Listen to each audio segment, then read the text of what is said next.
Are there any questions on this one? Yes.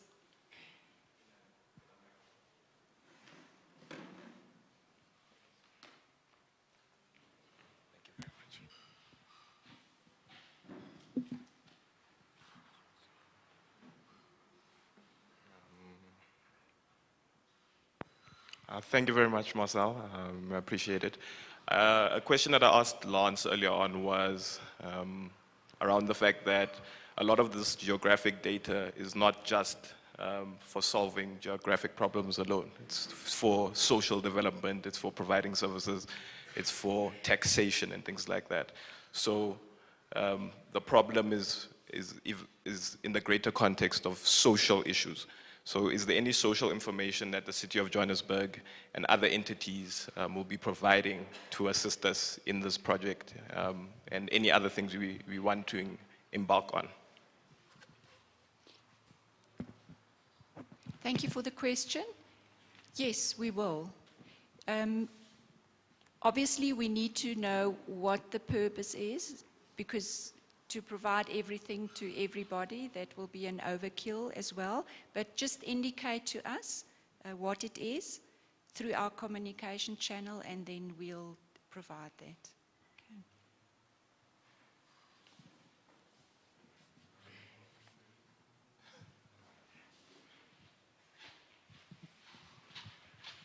Thanks. I'm Anthony Cooper from the CSIR, and Marcel asked me here to help her on the standard side, but I thought I'd ask her a difficult question. What are you looking for? So if someone is coming up with a way of allocating street addresses, is that something you want, or is it only something that uses existing street addresses? And so on. So, I mean, one of the problems with street addresses is that you get a community on one side who wants to name it after their hero X, and a community on the other side who wants to name it after their hero Y. And the community who likes X hates Y, and the community who likes Y hates X. So then, it's not a matter that the local authority doesn't want to assign an address, but the problem is that the community can't decide which address they'd like. And so there are a whole lot of social issues behind address assignment where there aren't addresses. Thank you for the difficult question, Anthony. Yes, that's why we go through a whole process of the community participation, and we actually request the community with the ward councillors, so there's always a ward councillor involved, to supply more than one name or options, so that if it goes to the SAGN, that it can actually, that there are other options available if one is not approved. We also try to be, I mean, the SAGN actually says that you shouldn't choose the name of a hero. It should actually be a non-biased theme. I don't know what the exact word is, like a tree or a river or, you know, all those nice things, or a flower. So that's the process that we go through. But it is often, in some areas, more difficult than others to actually come to that conclusion. Will the apps deal with this?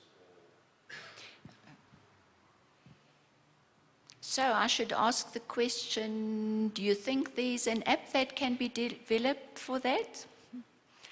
What we have at the moment is we're starting with a geographical names bank, which will be a library of names. There'll be themes and then names under that. Does that answer your question? Okay. But if there is a fun way of doing community participation, I'm sure that can be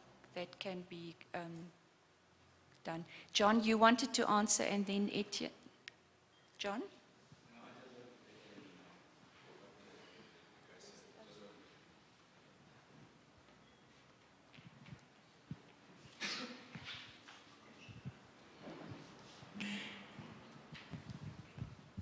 I thank you. My name is John. I'm coming from city of Joburg, and we are part of the project that I was talking about the street addresses. I just want to add what's the name again? Anthony. Andrew, okay, the Andrew Group. I just want to add more on that problems there. For example, now, in the township, we had a problem previously, I think it was 4 or 5 years back, in Deep River Extension, where the township has been existing for 25 years with no street name. And the residents were just using the stand numbers as their addresses, with no names on the poles or on the pavement. Then that is where the council decided, with the residents and the community leaders, to have the street names of that particular township.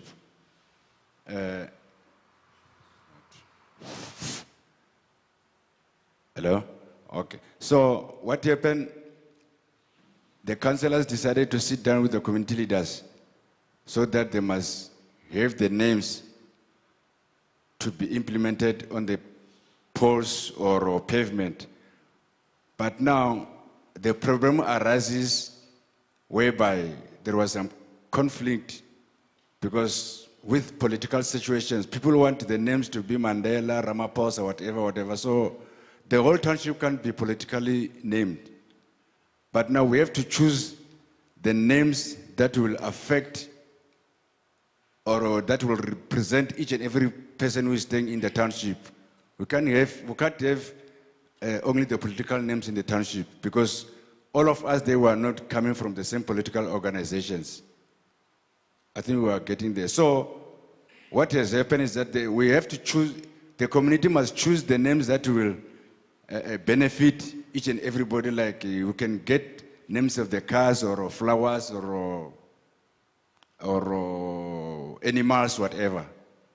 So what happens is that they end up with the names of the animals that has been submitted to the city, whereby it was part of us. We have to approve them. Then they've been they've written around now on the pavement, and now the township is well done, and everybody's stable with that. Thank you.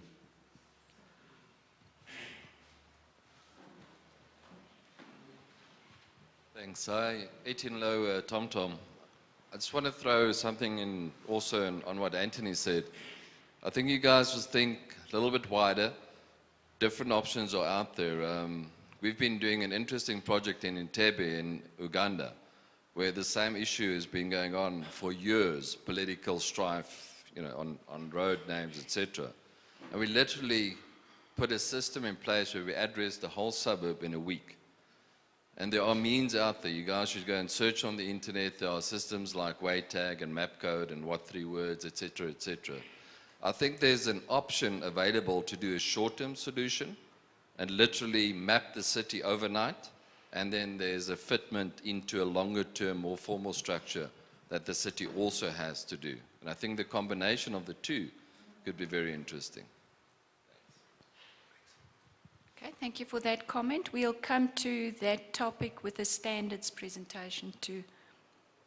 Okay, covered in terms of that.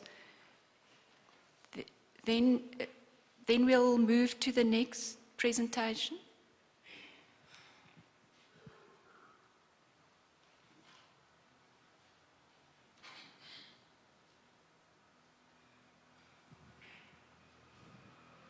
Okay, as I said, there is an address standard for the country, or an address standard, that is SANS 1883. We can skip this slide. There are only 2 things that I want to tell you about that. There is further reading available, and this will be on the website. This is just to show the different role players. As I mentioned, the Surveyor General Office, the Deeds Office, the Post Office, and then there are different types of addresses. The standard is in 3 parts. So the first part is about the address type, and I'll show that to you. The second part is the exchange part, which is applicable, and then the assignment scheme. As we said, an address specifies a point of service delivery and a point of service delivery, as Anthony said, is very important. It's not only the entrance that you need to know, because it could be a meter that needs to be read. It could be water supply that's on another point on that specific property. We also look at bigger stands with different buildings, and we need to look at that too. So just the different types. There are 4 types of addresses as part of the standard: formalized, descriptive, composite, and the post office. So if we look at the formalized type, we have the street addresses. So that is the main discussion, has been up to now today, because the city is responsible for the specific street addresses. And there you have, and there you have your examples.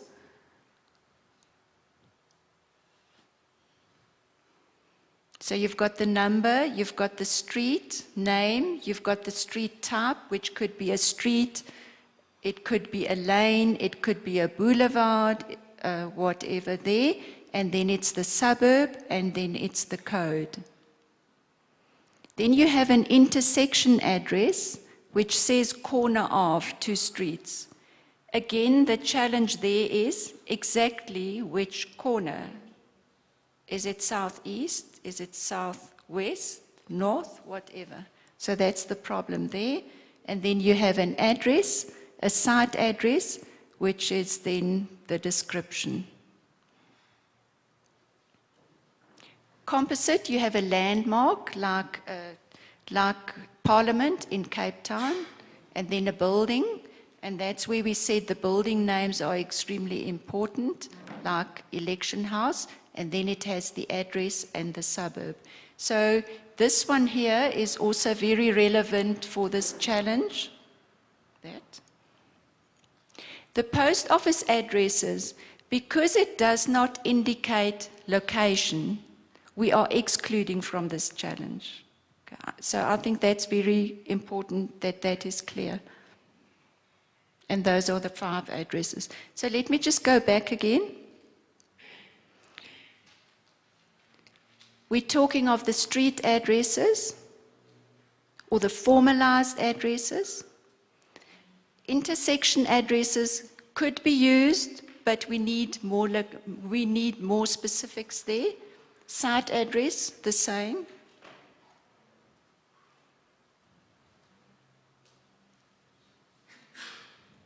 Then we've got the descriptive, and that talks to the informal area specifically. So just look at the sustainability of this. If somebody now gives this address to the billing department, opposite the butcher and the rest. Now what if the butcher becomes a hair salon? So would you still know? And would that person actually update his or her address when that hair salon is in place and not the butcher anymore? So that's important. Okay, I think that's what I wanted to discuss under the standards. Anthony is here. Anthony, would you like to add anything to this presentation then?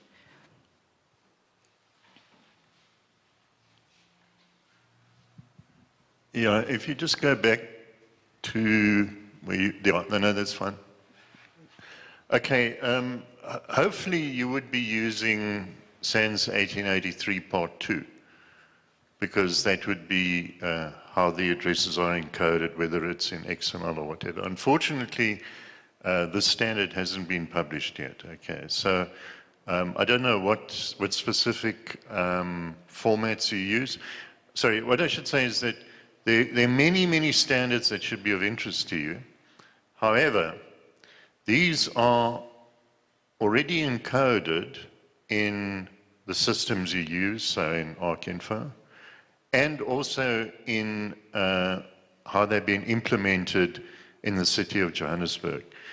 So even though you will be dealing with lots of standards, you don't have to worry about them specifically, you don't have to go and buy them, because what's important to you is what the city of Johannesburg uses, and obviously you can get the information on that. Yeah, so if you could just say something about your encoding of your addresses.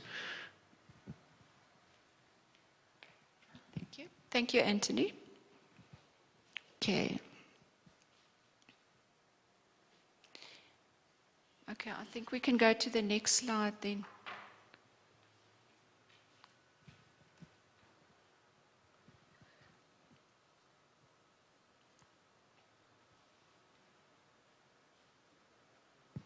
In your what do we call it? The pitch or application, just specify whether it relates to a type, an address type within the standard, and if not, just indicate that as well. Okay. Okay, this one I don't think I'll actually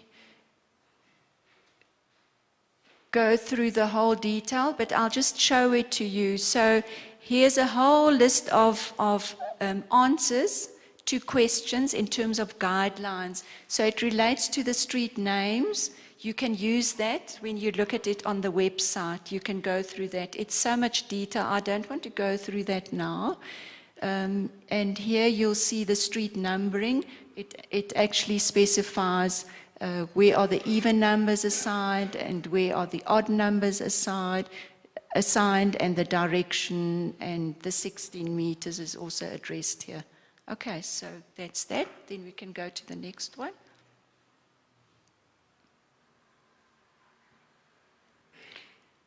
Good. Now, also on standards, there's an ISO standard. And this is from an article in the latest Position IT. It's a guy from Canada, and he's asking the question, can geographic coordinates be replaced? Okay. Because we said the accuracy or the position is important, and a street address does not necessarily give that to you. We said that geocoding is a point location described by coordinates, latitude, longitude, and height. And as Dirk said previously, it's becoming more, position or location is becoming more accessible because of the smartphones that are in our pockets. So what are the disadvantages of coordinates? We all know that it's extremely difficult to remember, and if you get one digit wrong, then you're on a completely different location. It's also very specific to a point in space. So if you actually change the digits, you know, the commas, it brings you to a completely different location. So there are alternative location encoding systems.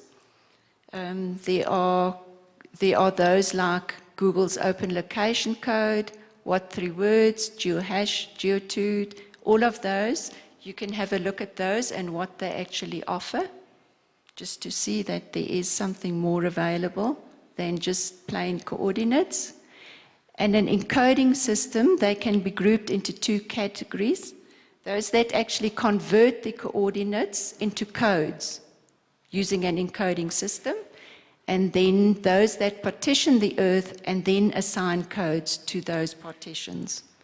And if you look at those, the partitioning ones that assign codes, they also assign tiles. So the more you zoom in, the more you actually, it gives another location. So it could support a multi-resolution scheme, and there are those examples. So that actually overcomes the digits of the coordinates that change if you zoom in. Or it could be a constant tile that is equal size in code, and those are those examples. And that is it.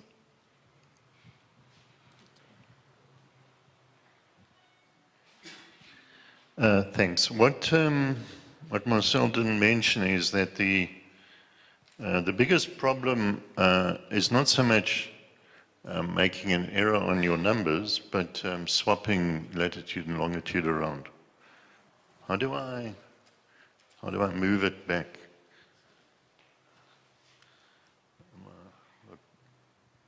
Oh, okay. Now, what you'll find here is that there are many, many different systems that have been introduced. And you have to think for a moment, why do people bring in so many different systems? I mean, have all the others failed? The fundamental problem with all of these things is they don't actually understand how people find things on the ground, okay? They are designed in a lab. They're not actually considering how people work. Now, coordinates are difficult to use, but coordinates are scalable. So if you give the coordinates only in degrees and minutes, you're at least in the right area. Then if you give it to seconds, you're getting closer to where you want. Something like 3 words, the address here and the address where you are down there, at least 3 meters from me, are completely different. There's absolutely nothing linking them with each other. Nothing. And they don't deal with multiple languages and things like that. So I'm a complete skeptic about these alternative encoding systems simply because they haven't actually considered what people do on the ground. And that is an aspect that you can look at in your apps, because hopefully some of you are coming from a completely different perspective from us in the profession, where you understand how people on the ground actually think, how they find things, how they tell people where they're going. Different cultures, different languages, or different ways of identifying space. Another aspect is, are you documenting how the address was determined? And this is called metadata. So metadata is how you describe your data sets. ArcInfo caters for the international standard ISO 19115. It's used by the city of Johannesburg. So obviously, if your app is catering for metadata, that should get you some bonus points in the adjudication. There was one other thing I wanted to mention about the GPS on your smartphone. Okay, now people assume that a GPS is perfect, and people have this fixation with the GPS, and they look only at the GPS and they don't look around them. Now, what you'll find is if you go into the middle of Joburg here with your GPS, because you've got all these tall buildings and essentially narrow streets, what you find is you get what's known as a canyoning effect. So the signals from the satellites get bounced off the buildings, and it means that your actual location that is determined by your phone is can have quite a large error in it. And then that's why you find that the systems that are put in these phones and in the navigation devices that TomTom does, they use other sources to try and improve the accuracy. So they use Wi-Fi signals, they use inertial navigation based on where they had a fix and things like that. So again, that's another aspect to consider in your apps.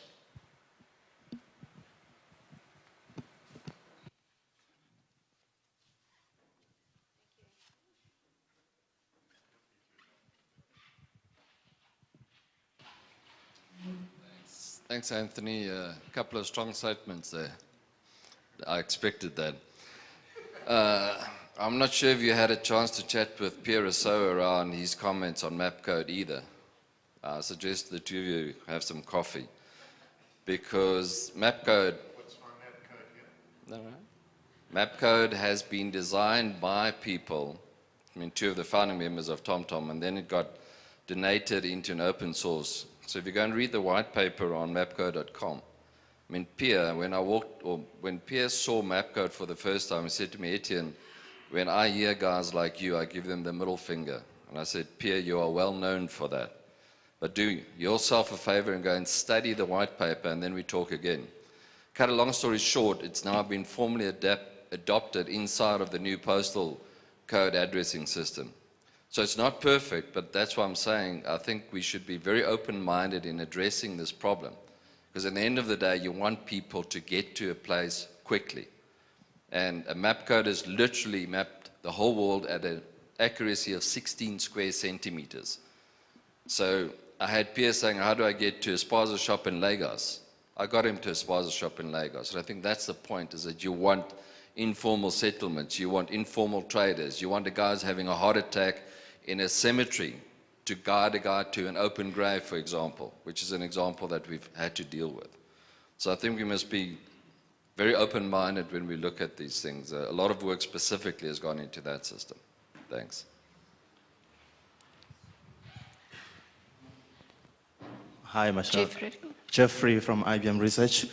On the formalized street addressing, you have an address and a postcode, but at the same time you're saying you are excluding the post office addressing. So how are we dealing with the postcode issue, and they're available on the free?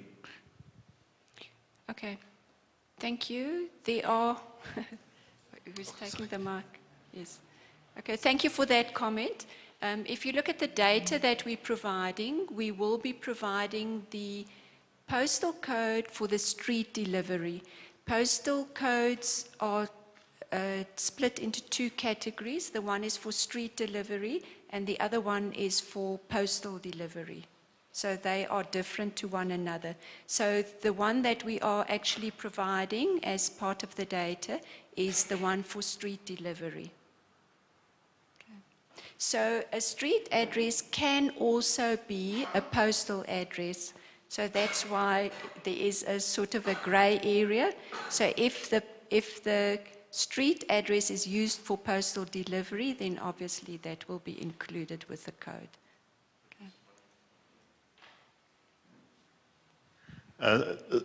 The postcode is assigned to a postal area which is not necessarily a suburb. So I live in Constantia Park in Pretoria, but my postal area is Glenstantia, which is a combination of Constantia Park and Waterglen or something like that. So that's one issue with the post office addresses, is that they are designed for delivering mail. It's designed for the way that they have their sorting centers and things like that, which is, again, not necessarily what you see on the ground. And you get suburbs that people aren't actually aware of, because they're quite small suburbs and they assume that it's part of a better known suburb. Thank you, Anthony. Yes.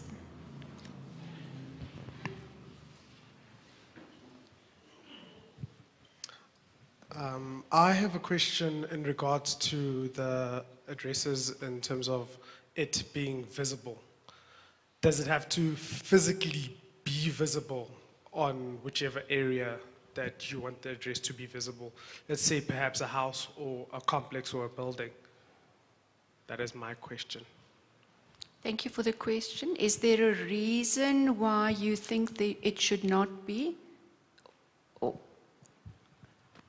The reason being is that I want to address the challenges of, let's say, if the address is not physically visible, then how will we find the actual location? So I want to work around that concept. yes. So you actually answered your own question? Or not? Are we limited to that only? Like it being physically visible on the building? Like, does it have to be? If you have another bright idea of people finding it without being visible and not excluding people of finding it,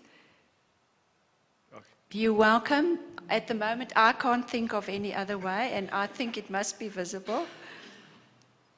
Okay. Does that answer your question? Good. Okay. At just one point that I don't know whether I mentioned it. It's extremely important for an address to be verifiable. Okay. So people also use preferred addresses. So if they live in, I'm talking of a Pretoria area, somebody might help me with the Joburg area. Say,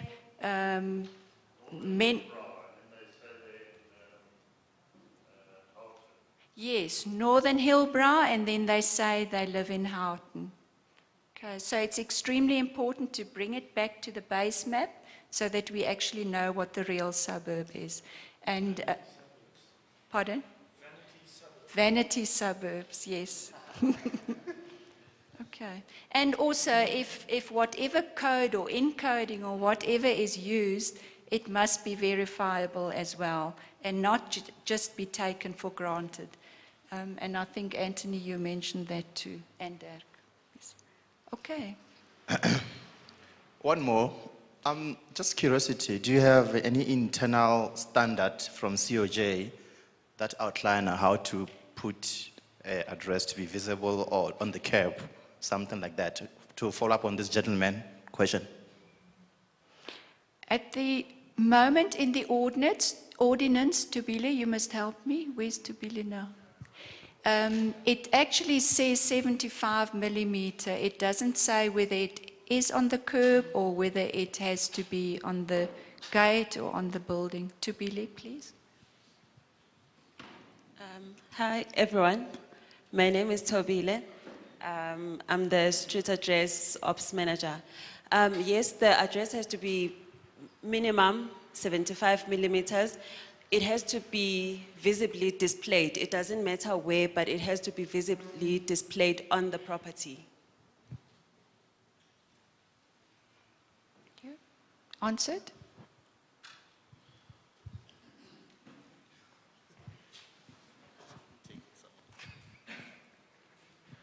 I don't know if any of you are considering augmented reality.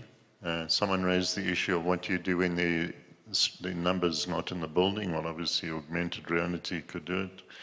Or you could have your Pokemons running around with addresses on them. Yes, have a look at the website. There are some ideas, innovative ideas on there as well, but you're welcome to use your own. Good. Lance? Thank you. Thanks. We're going to have our QA session. I don't know, there were so many questions. Are there still any more? I was going to call our presenters up to the front, but I'm not sure if all your questions have been answered. Okay. Hi, my name is Moropula. I just want to find out what other mechanisms are there within the city of Johannesburg which you're currently implementing, even though maybe they're not yielding the proper results that you require, but the ones which are currently implemented so that someone doesn't have to duplicate that idea which you guys are already implementing. Yeah.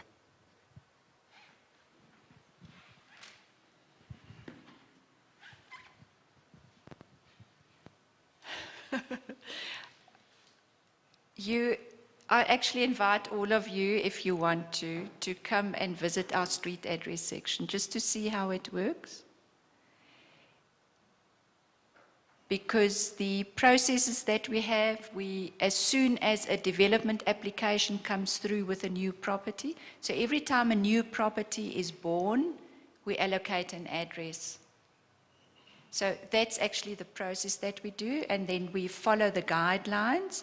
And after that allocation has been done, It's the awareness where the letter is delivered to the citizen.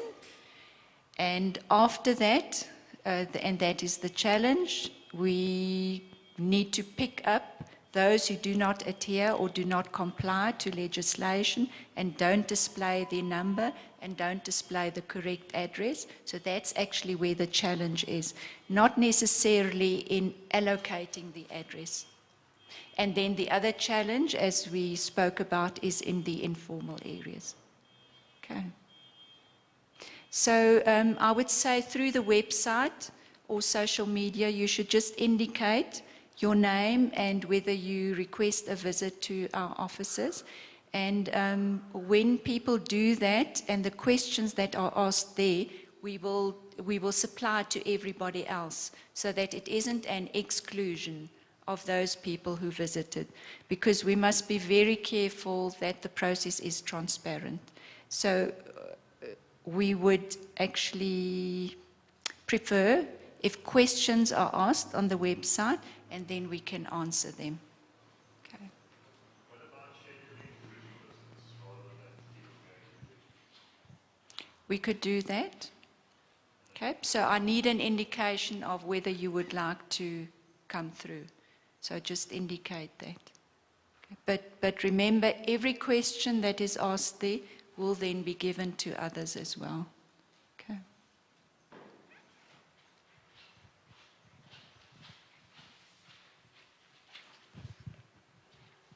Thank you, thank you. My name is Arthur. I'm not sure about what is actually required from everyone here. So my question is currently based on, are we required to develop a tool that will assist in making possibilities in delivering services at an individual level for both informal and formal sectors?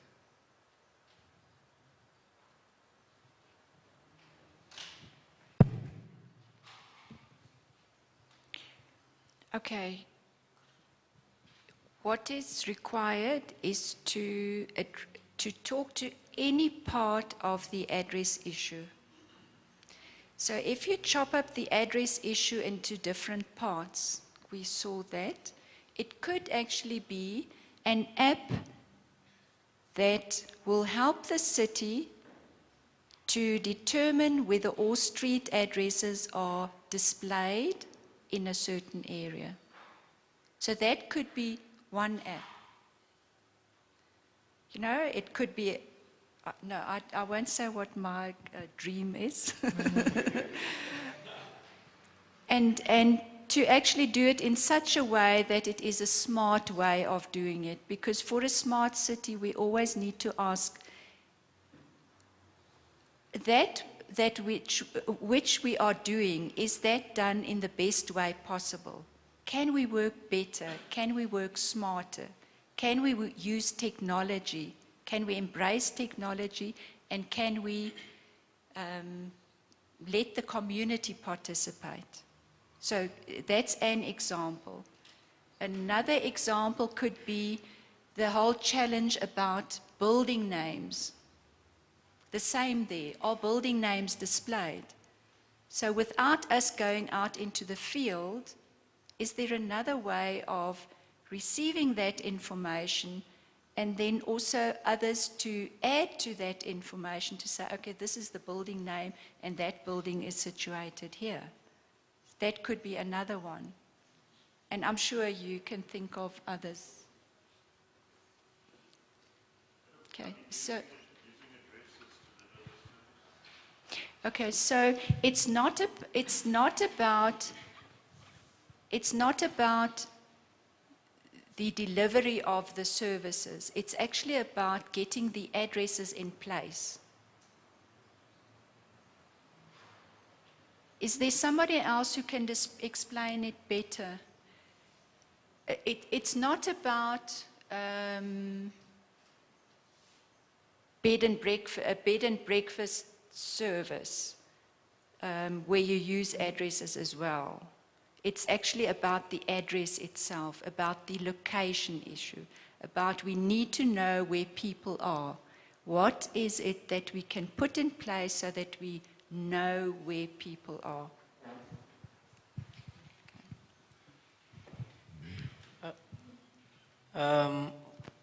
I've went to the Chief General website.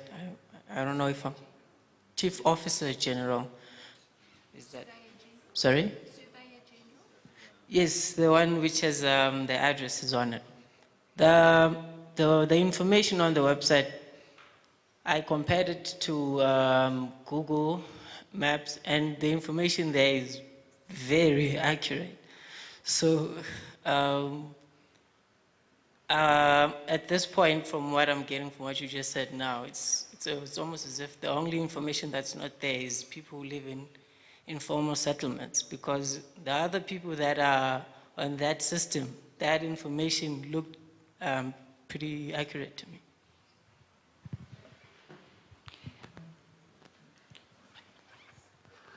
Okay, accurate has different components.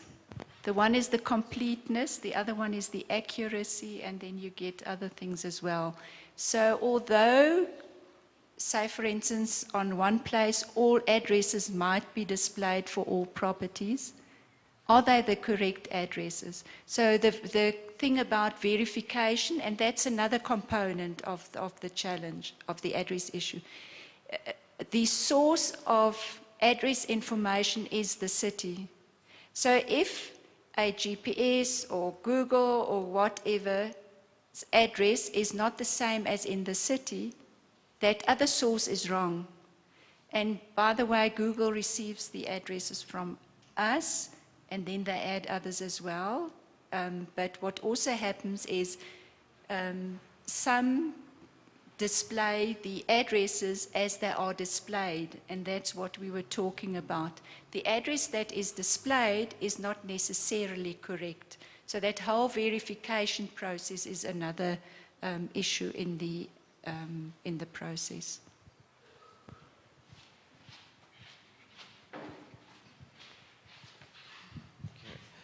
Just on the case of verification and validation of the addresses.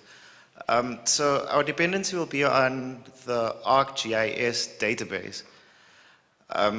That's the basis that we'll start from. How accurate, and is that the latest data? I saw you mentioned that it's 2012. It's the latest data, yes. And remember for the app development, even if it isn't the latest data now, when the app is live, it will work on the live data. Okay. Does that answer your question? Okay. Sorry, with regards to people with disabilities, to what extent must the solution cater for them? So say for people who maybe partially colorblind, or people who are totally blind, or people who can't hear. I mean, like, how do they interact with the solution? Or rather, to what extent must we allow them to interact with the solution? Thank you for putting another challenge on the table.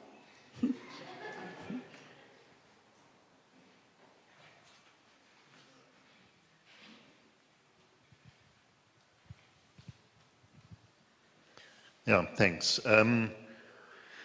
There are many repositories of spatial data available, so Google Maps, Wikimap here, Bing Maps, I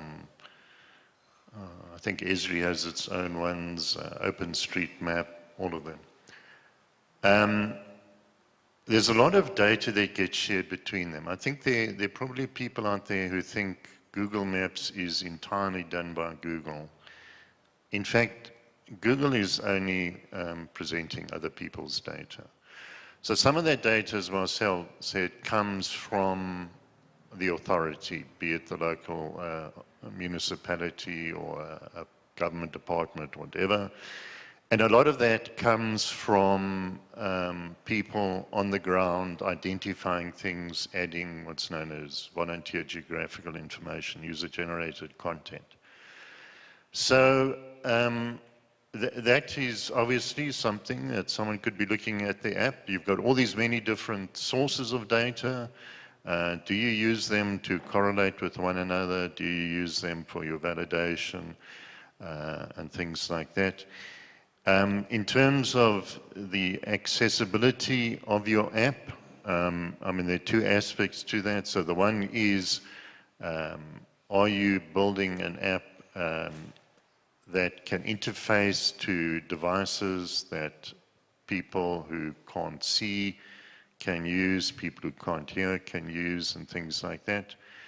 But also, are the addresses displayed suitably for those who have those disabilities? So maybe for someone in a wheelchair, they can't actually see the street names or the street numbers or the building names and things like that because they are out of view and so on. And in terms of colors and all that kind of stuff. So those are all different aspects for you to consider. I think if the organizers of GeoJosie knew all the answers, you wouldn't be here. They are looking for some creative ideas that you are going to come up. And that's why you're here, because you think you have a different perspective that could maybe be the key app.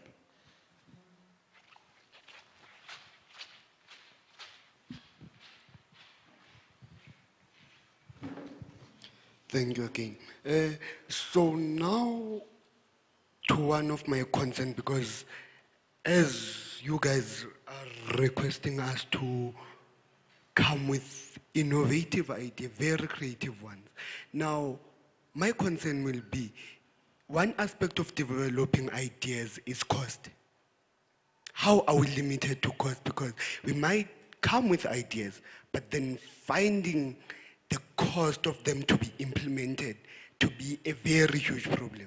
Now, if the cost of implementing such things are very expensive, especially for individuals, not for the city of Johannesburg, but then for the individuals out there, how do we introduce them? Are we going to have assistance from the city of Johannesburg to say, it can be any cost, but then we will assist you financially to any extent of cash that will be required at most? Thank you. Okay, if I may try and answer that. We are actually hoping that the prize money will be used to develop the solution further. Also, no, you're laughing. You don't plan an overseas trip with your prize money. Okay, so, and also going forward, the city of Joburg, if it is really a solution that grabs the attention or can solve a problem, the city of Joburg will enter into a commercial agreement with prize winners or the solutions that they could find appropriate or applicable to the situation. Okay, having said that, could I just briefly run through some issues which people have? For example, IP address, or not IP address, sorry, the intellectual property, who does it belong to? All our judges have signed non-disclosure agreements so that they can't use any of the intellectual property that is presented or that they're adjudicating. So everything, all the IP belongs to the individual or the teams that are taking part in this challenge. Having said that, we are encouraging, first of all, people to work in teams because we think maybe your solutions will be better. Also, we're encouraging people not to, in fact, we don't want people to enter under their company's names or with their companies. Because when we enter, if we enter into agreements with people or the city of Joburg enter into some commercial arrangement, it's going to be with that individual or that team, not with an organization or a company. Okay? As we said, we want people to be residents of Joburg. We also like people to be, well, unfortunately, for me, or people of my age, people have to be 30 years old or younger to enter this competition or this challenge. If you enter as a team, we need you to identify who the team leader is. We will invite you to the pitching day, and all invitations or all events from here onwards will be by invitation only. Okay? If your team is awarded some prize money, we're going to be paying that prize money to the team leader. Please discuss it up front.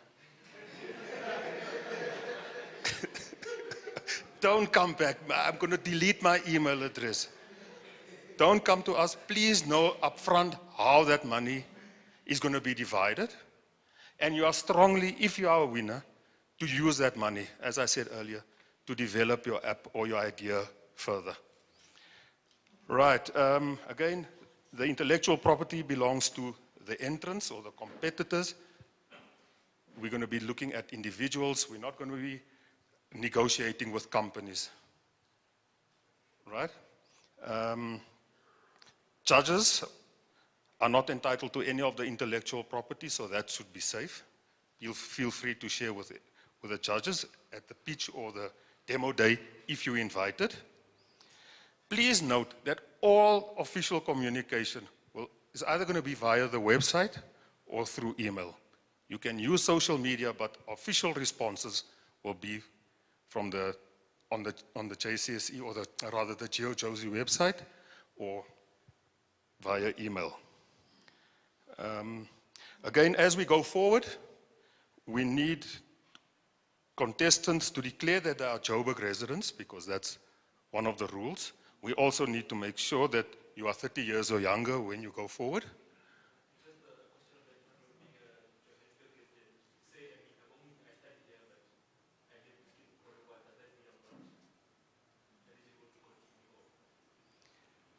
It could be advisable for you to join a team with a team leader that lives in Joburg.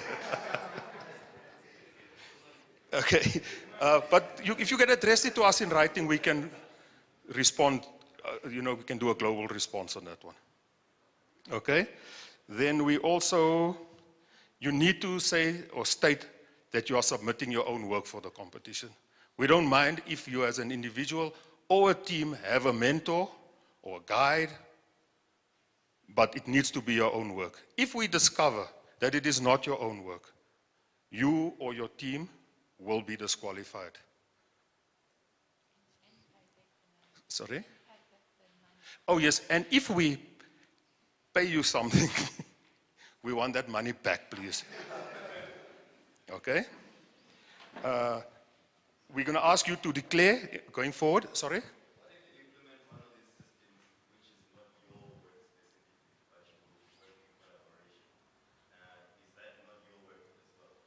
It all depends if you can collaborate with other people in this room or 30 years. You mean a mashup?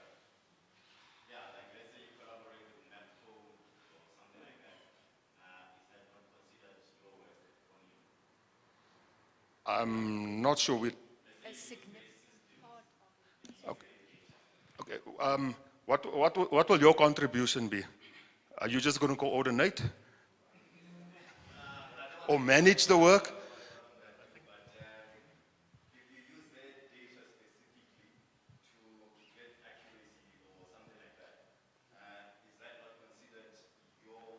Well, everything you do is going to be building on other things. You're going to be using ArcInfo. You're going to be using integrated development environments. You're going to be using operating systems. You're going to be using data sets. You're going to be using all kinds of things. So your mashup, what are you contributing?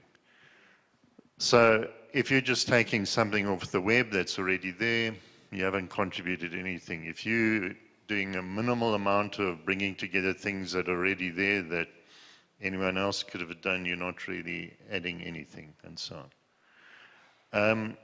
The question of funding. So I guess, this is the the way the world's going with things like Uber and so on. So it's this sharing economy, the idea of getting rid of permanent jobs and replacing them with temporary jobs and all the insecurity of that, which obviously is a problem. But if you can find other sources of funding, that's obviously part of the process. So if you want to go and use partner with TomTom, and Etienne thinks that you're going to provide value and he can maybe give you a few cents, you know, that's something you to consider. Now you're all going to go running after Etienne's. But I mean, the point is, you need to think creatively about this whole package that you're delivering. Bear in mind also that if your app works in Johannesburg, it should work in 280 other local authorities in the country. So this is your test bed. And even if your app doesn't win in the competition, okay, that doesn't mean that you throw it away. Maybe your app will work in other local authorities, maybe ones with a higher proportion of rural areas or something like that.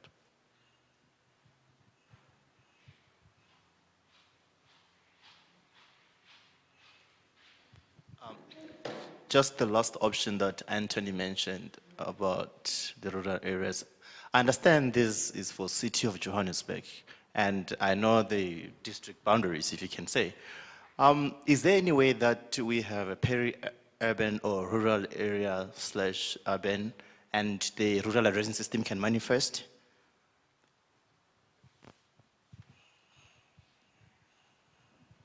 John?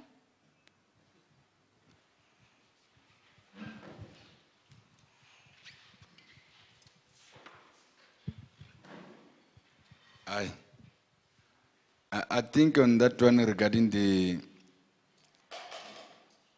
rural areas, we are only based in an urban area only, whereby we can make a contribution regarding the street addresses implementation. So, because we are based in the city of Joburg, there are so many boundaries that affected the whole township. Like if you are here in the city of Joburg, sometimes somebody can come with the complaints while he's staying in the other side of Krugersdorp or somewhere in Tembisa, and they know that, okay, he is still part of Joburg. So on that area, we do have some problems because some other boundaries are very close to each other. A person might be staying here and somebody is staying next door to you. He only knows that, okay, I'm still in Joburg and we're all friends. But now if he comes here with a problem, we can't solve it because that boundary doesn't belong to in our area. It's on other municipalities. So we only deal with the city of Joburg problems area. So in the case of rural areas, I think that is out of our section. I wonder if I did answer the question. Perhaps I can just add, there are informal areas. There are farms that can also be addressed. Sorry, who had that question? Yes.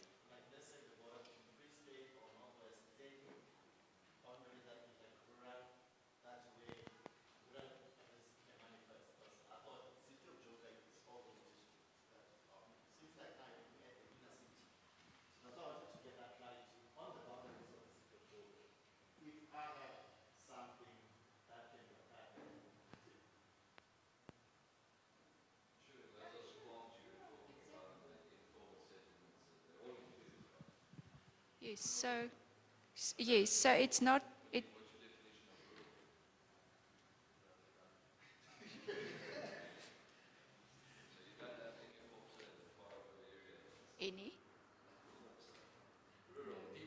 No, we don't have deep rural areas like those pictures that are showed on the rural areas. No, we don't. But if you think about it, the same applies in an informal area because there is no cadastre, there are no properties demarcated. So it's the same concept. Okay. Sorry, one more question. Actually, it's two questions related. Say your solution wins, you get the prize money. Beyond that, say something, a company like, say Tesla for auto-driving cars or Uber comes and partners with the city of Johannesburg and uses your solution. Are you entitled to any royalties and for how long?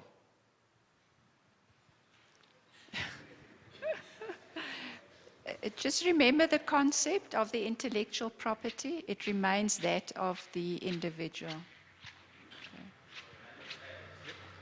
Lance, I think you should take these questions. Yes. Are we allowed to monetize the app? Let's say put adverts just to make money for yourself, specifically for you, not the city of Johannesburg. Just remember sorry. Sorry, Lance. Just remember what was said in the pitch, how to write a pitch. Look at the costing look at the model, the financial model as well. So add everything there. I think that presentation was very clear on the financial model.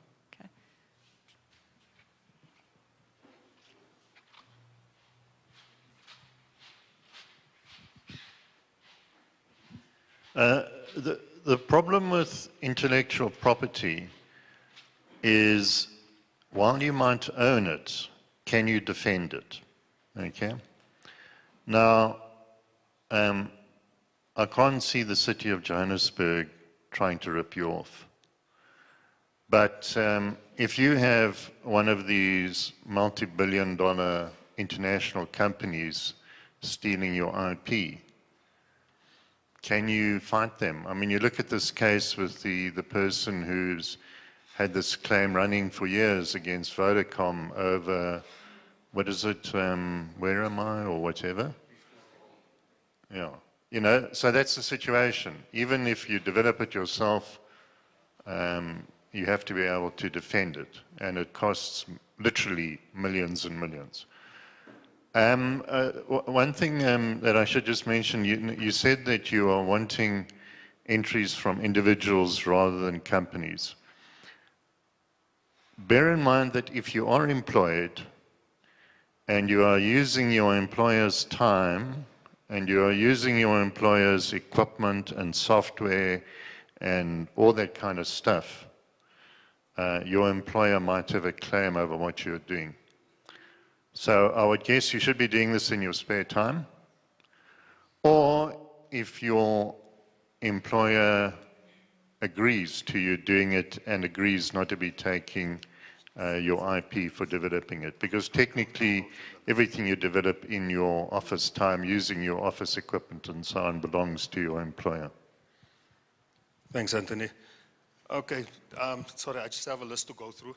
Oh, there's one more question before I carry on. Thank you again. On the point that you just mentioned now about us using our time in the respective places. So now I want to know what are you providing us? What field are you providing us to work on? Is there any place that you are giving us to say, yeah, you can work here if you need to work? Because you find some are students, then we will use the varsity material. Then in such cases, they will have claim against our properties. So now what are you providing to say, this is your working place, you can do whatever you want in here?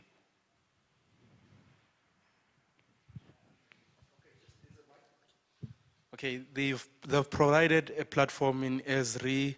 They've provided the code map things. So when you use all those things, those are the things that they've provided you to use for your solution. So you are covered. Thank you. Are you looking for a physical location? You need a desk to work at, or what were you looking for? Wi-Fi. No, Wi-Fi is cool. You can sit on the pavement and then you can connect to the DIS Wi-Fi.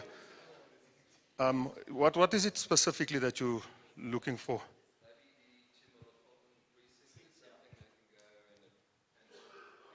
Yeah, look. Oh, we've also got an incubator space on the second floor. If you apply, if you need it, please get in touch with us and we can make a plan. If that's what you're looking for, a place to actually, a physical desk to sit and work at. And maybe IBM as well. Maybe Esri, we don't know. We'll ask them as well. Then what are we getting when we go to such places?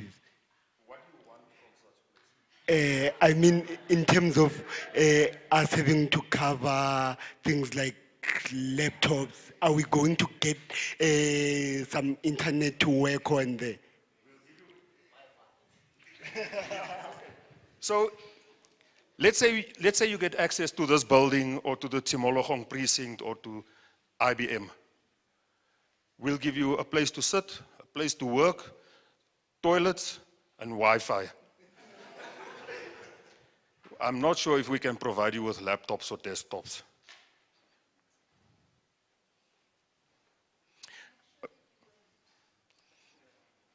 Okay, so before we have more questions, I just need to state that we encourage teamwork, but if you can limit the team size to not more than 4 people. Okay, because then we find it becomes a bit unwieldy. Remember what I said, you need to identify who your team leader is and how the prize money, if you get to that stage, will get split. What I need to also state is that you all will be invited by the close of business on Monday. You should have received emails inviting you to submit your pitch. We will close that by the 15th. So we're giving you 2 weeks. We'll close that by the 15th of September so that the judges can do their processing, and then we will inform the people that go through to the next round. We'll give them a week in which to prepare their final pitch, and then we'll invite you to the pitch day. It will also be at this. What I need to say is that going forward, everybody now, if you're invited, needs to attend all the events. If you know now that you can't attend training in October, maybe you should, wait for another challenge to come ahead. Because if you're invited to attend training, which is critical, and you don't make it, you're automatically excluding yourself from this competition or this challenge. Okay, but we'll keep you posted and briefed. But remember, your next deadline is the 15th of September. I will be sending out emails with a link to register for the pitch day. Hi, I just want to find out when it comes to actually in 2 weeks' time giving the pitch, is there like any requirements? What format should our pitch be in? Should it be a demo program? How are you expecting it to be?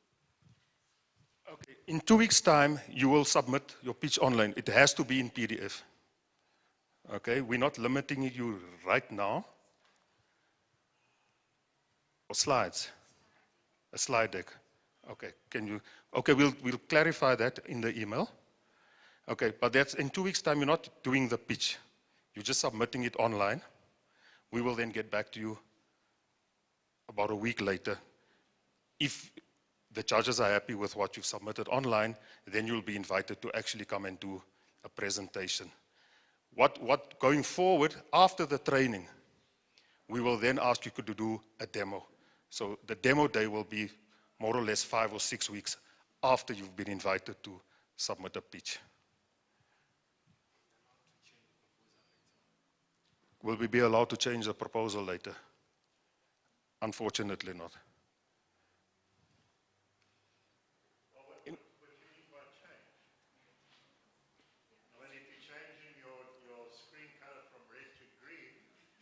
No, the proposal. The essence.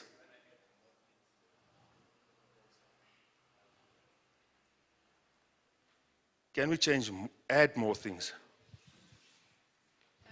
The concept is important. It needs to be the same concept, obviously. If you want to add more detail, we have to be fair. I think we need to I think we just need to think about it and come back to you about that one so that everybody knows. Because if I now say, okay, you can add more detail, and then some pictures were thrown out because they did not qualify because of not enough detail, then it's a problem. So do the pitch as you would present the pitch.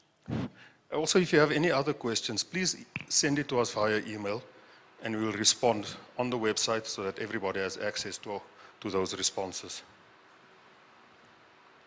Any other questions?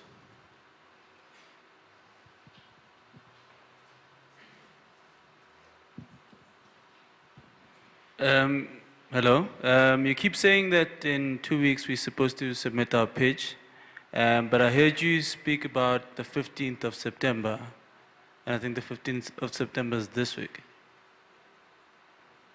Sorry, maybe 21st. 25th.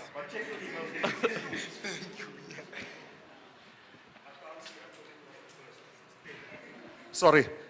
Please, you will check your emails please check your emails on Monday. We're giving you 2 weeks. Thanks. We need sharp people on this challenge. Yeah, that's why it's for young people. Thanks, Etienne. So will you have access to maybe the video and the slides that you guys presented today? Yes. Okay, thanks. Yeah, we'll make it available online. Any other questions? Any comments?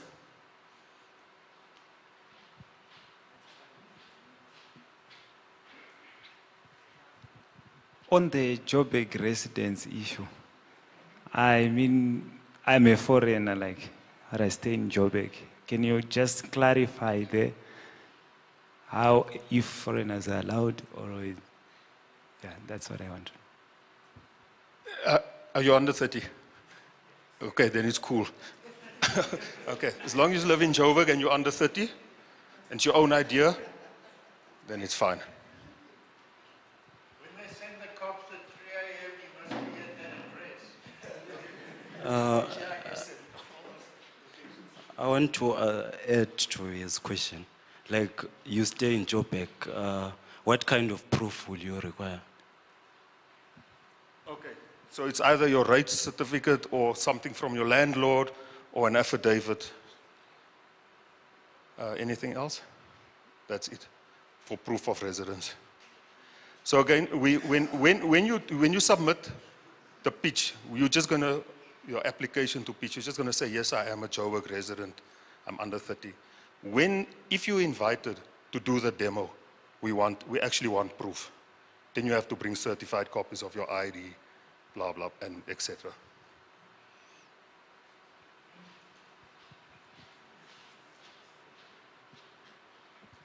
Okay, my question is just a follow-up question based on what you said. If it happens, I have the solution that you're looking for, and you can see that really this is what we need, then what are you going to do if I don't meet any of those criteria?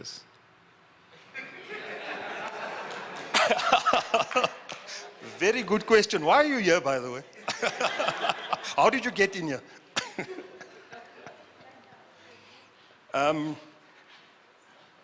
That's a very good question. I don't know if somebody can volunteer a response. In fact, you want to send us that question online or send us an email so we can respond to that. I need to take it up with the steering committee. I am a servant of the steering committee, guys. I think the answer to that is, this is a competition, okay?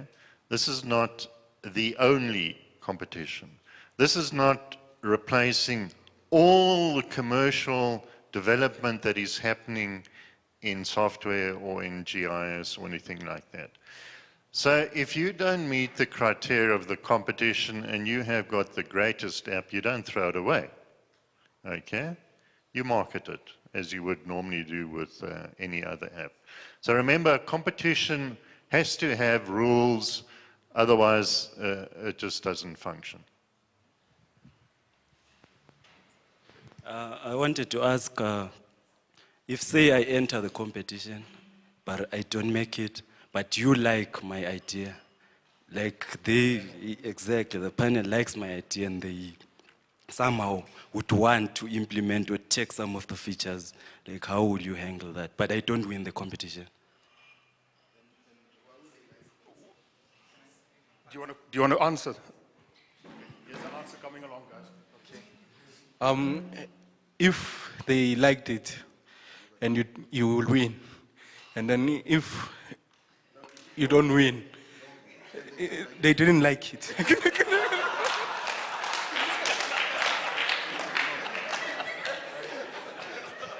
What I'm saying is, isn't they have a problem, right? They have a problem, they want solutions, right? And they say that something that you implemented, they might want to use that too. So, because if they use it, if they use my solution and I see that something is working out there and that's my idea, and I didn't win, obviously I would do something about it, so. Okay, guys, this is going back to the IP, right? No, nobody can use your idea without your permission or entering into a contract with you. Yeah. And as I said, this is merely one competition. So the competition says that there are 3 winners. The competition doesn't say that those 3 projects will be implemented by JCSC or by Johannesburg or by anyone else. In fact, the competition, Joburg might not implement any of the top 10, but they might implement number 11, because while number 11 wasn't the best in terms of the competition, it was something that could be implemented sufficiently quickly, easily, cheaply, and providing sufficient return. So do not confuse the competition with what happens to your app afterwards. They are connected, but they're not the same thing. Okay.